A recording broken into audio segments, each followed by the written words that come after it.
Sa susunod na kabanata, yayanig ang palasyo sa isang matinding rebelasyon, galit. Na nagutos ang hari, sino ang may sala, kapalit ng katapatan, kapatawaran. May nagbulong, baka si Her Highness ang may alam. Nilapitan siya ng hari. Ako, pinagbibintangan mo, sigaw ng reyna. Samantala, unti-unting sinasakal si Yori ng isang espiritu ng tubig. Bumagsak siya. Sa kabilang dako, ang reyna ay nagpapakita rin ng kakaibang sintomas, kumilos. Si Kang Chul. Ang espiritu ay hindi pa umaalis.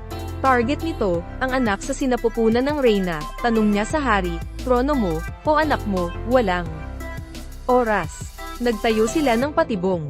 Sa tamang sandali, tinamaan ni Kang Chul ang nilalang.